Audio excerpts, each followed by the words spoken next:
from exploring and seeing the vast oceans on our planet. And now I'm into probably the greatest and most strenuous journey that I've ever undertaken. Partnering with my blind friend Chris and building a house. We've got a guy who's busy leading this build who can't tell a straight line from a skew line. This can't be a recipe for success, or can it? So Riaan's taking on the role of foreman. Basically, he's going to be my eyes. I just want to get stuck in and prove that a blind man can do anything that a sighted person is able to. I guess when we named this building Blind, we wanted to be honest about what we were going to do. But when you say it over and over, it gets scarier and scarier. We are going to be building blind.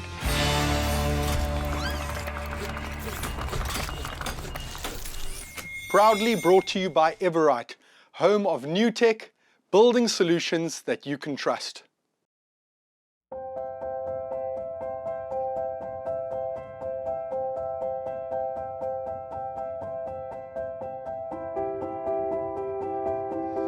Yeah, the Everite truck, I was expecting them sometime today. I thought because they're coming from the city, they'd be here closer to lunchtime. So I gave my guys some other work, and next thing, before 9 o'clock, the truck had stopped outside here. They brought a forklift with, and they offloaded the stuff. They got it all down so they could run and work, and we're busy carrying stuff in and positioning and figuring out exactly what we got. All these beautiful treasures. They're gonna help make our house work and look very impressive. So the stuff that arrived today, we've got these aerated bricks, we've got the pipe columns which will make the pergolas up on both patios. We've got the sheets which will be used for eaves and the boards for fascias, barge boards or handy planks which will ultimately be used to clad some of these exterior walls. There's also a skirting that goes all the way around, a trim that finishes the sips off at the end because it's quite unsightly with a galvanized channel. So we need to just cover it with something, make it look pretty. We'll also use some of those to frame our windows and make them look nice from the outside. And yeah, all sorts of cool goodies. Between Truss, the structural engineer Tillman, and myself, we were very worried about the beams that they've got inside these SIP panels, both here and in front of the garage. So we had to come over the weekend and open some of them up so we could actually see what was inside them. And it seems like the wood is good. But just as we were finished, I decided to walk to the back to make sure the back one was done and we didn't have to open up the SIP panel to put a beam in. And that's when I found quite a surprise. So this little patio at the back here, we created as a way of having a sheltered area when the winter northwest brings rain, which comes from kind of the area directly behind me. So we wanted the roof to extend over that, which I assumed that it did, until I wanted to check the status of the beam. I got up here and there's no beam. And I saw that the roof has actually been designed wrongly because on the plans it never showed a beam, and when the SIP panel were erected they never put a board and beam up. So the roof designer came and said, oh well, he's bringing the roof to that wall. So everybody knew except the coastal trusses designer, because the plans that they got didn't show this beam, and they're redesigning the back trusses with a new system. So there's a whole bunch of trusses that have to come off, but rather than have these dips and valleys, we're going to have the straight edge as expected, unless they can come up with a better solution. Coastal have been very good. They just want to fix it. Of course, he's great. He wants it right. Either redo the entire lot of trusses that goes back, or add an additional truss on that basically attaches sideways to these trusses and gives a longer span and lifts up the angle, so that the center line runs from the east all the way to the west the way it was supposed to. The edge on the fascias and the eaves runs all the way east to west as it was supposed to, and we do have this patio. Unfortunately, it just costs coastal trusses, materials, labor, and a bit of pain. And it costs Truss extra labor to do this, which someone's going to have to pay for. Well, why is it a blind guy that must figure these things out?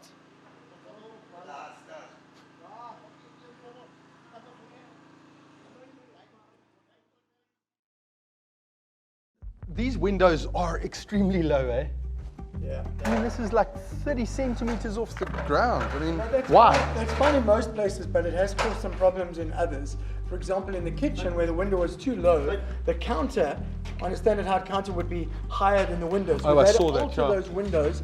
In the bathroom where I have to build a bath in, I either have to cut a hole in the floor and sink the bath, or adapt the window, which is a pain in the butt. So I've had to go out and buy some very expensive freestanding baths to avert the having to do other things. So, Can't you frost the glass maybe if it's in the bathroom? yeah, but if you've got a bath built in with tiles and you can't get to the back to pretty it up, you're still going to have an ugly and you're going to have things trapped down there. So, you know, luckily with the freestanding bath, you can step it away a little bit. We fixed the problem. It just shouldn't have been a problem. The freestanding bath is going to look good, eh? I'm thrilled that that's coming. I'm looking forward to spending a bit of time with a bottle of bubbly, Yes. my wife and me in a big giant freestanding bath and reminiscing about hard times. Oh, is it going to be a big one? Have The you one seen that's it? going into the main bathroom is quite a large one. Okay, Shem, nice, 1.9 man. meters. Here's a great example. So what actually happened here was that there was a height. The height of the window wasn't desirable. It wasn't exactly where Chris wanted it.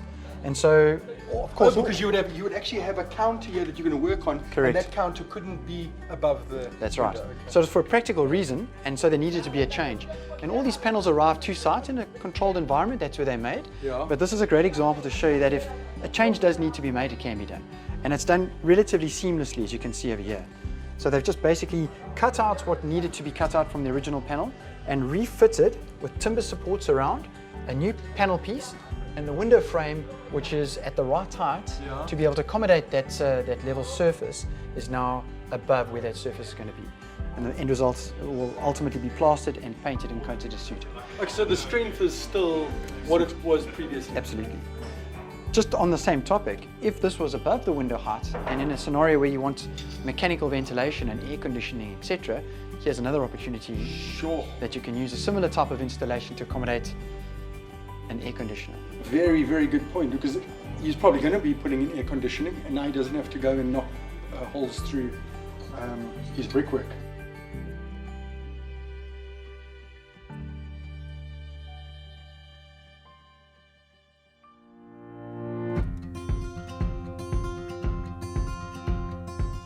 So I went to Coastal Trusses with Neville and saw their engineer guy and discussed the problem at the back there.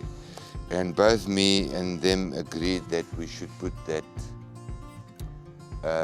laminated beam in the back to share the weight of the roof on that side. So, and then we just looked on their program on the computer how they want us to join it and fit into the existing rafters. So that was all good. And the trusses are here thanks to them. You don't get a pine beam that size. So by laminating it, they can do it any width and height.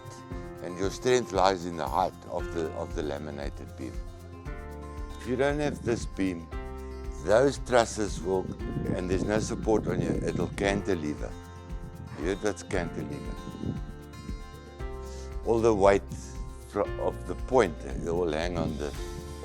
And we've got a problem with this. So they'll share the weight of the roof.